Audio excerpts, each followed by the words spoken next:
Bismillahirrahmanirrahim. Assalamu alaikum. I am your history instructor Amna Nawaz and welcome to all of you in your class. प्यारे बच्चों, आज हमने B lift 8.1b पढ़ना है. उम्मीद करती हूँ आप सबने ब्रीजिंग एक्टिविटी परफॉर्म कर ली होगी.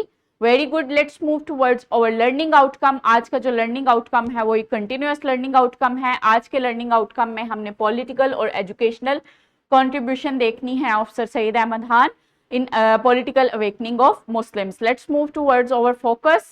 सर सईद अहमद खान ने सोशली, पॉलिटिकली और एजुकेशनली किस तरह से क्या कॉन्ट्रीब्यूशंस की थी, क्या क्या कोशिशें की थी मुसलमानों को जागिर करने के लिए. पहले जो 1857 की वॉर से पहले और उसके 1867 से पहले जो थे सर सईद अहमद खान के ख्यालात, वो मुसलमानों और हिंदुओं के लिए इस तरह से थे कि वो चाहते थे कि ये दोनों मिलकर रहें. लेकिन 1867 के जो उर्दू हिंदी तनाज़ा के बाद उन्होंने अपना जो नज़रिया था उसको बदला और उन्होंने टू नेशन थ्योरी जो थी वो दी थी कि मुसलमान और हिंदू जो हैं वो दोनों सेपरेट आइडेंटिटीज़ हैं.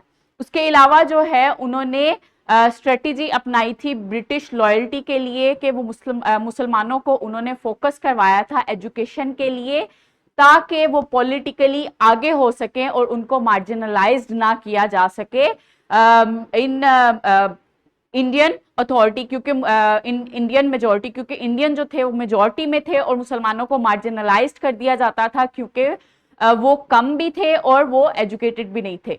तो सर सईद अहमद खान ने उनकी एजुकेशन के लिए भी कोशिश की.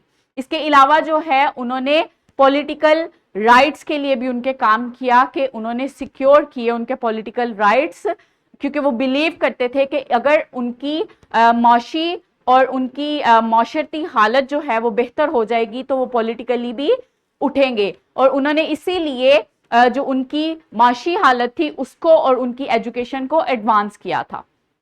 जो एजुकेशनल रिफॉर्म्स थी वो क्या थी? उन्होंने अलीगढ़ मुस्लिम यूनिवर्सिटी बनाई थी. उन्होंने मोहम्मदन एंग्लो ओरिएंटल कॉलेज बनाया था जो कि बाद में यूनिवर्सिटी की शक्ल इख्तियार कर गया था और ये मुसलमानों के लिए एक कॉर्नर स्टोन था हायर एजुकेशन के लिए. इसके बाद जो है उन्होंने साइंस और मॉडर्निटी पर जोर दिया था. उन्होंने साइंटिफिक जो बुक्स थी इंग्लिश जुबान में उन्होंने उसको उर्दू में तर्जमा किया था ताकि मुसलमान जो हैं वो उसको आसानी से पढ़ सकें और मॉडर्न नॉलेज को सीख सकें. इसके अलावा जो है उन्होंने इंक्लूसिव अर्ली एजुकेशन के लिए उन्होंने क्या किया था? उन्होंने मुरादाबाद मदरसा जो था उसको उसकी बुनियाद रखी थी जहाँ पे उर्दू, पर्शियन और इंग्लिश जो है वो मुसलमानों और हिंदुओं दोनों को पढ़ाई जाती थी और ये अर्ली एजुकेशन के लिए उनकी रिफॉर्म थी.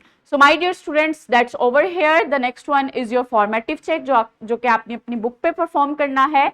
And the last one, the formative check and thrive that you have to do on your practice book. I hope all of you have done well. We will meet in our next session, inshallah. Allah Hafiz.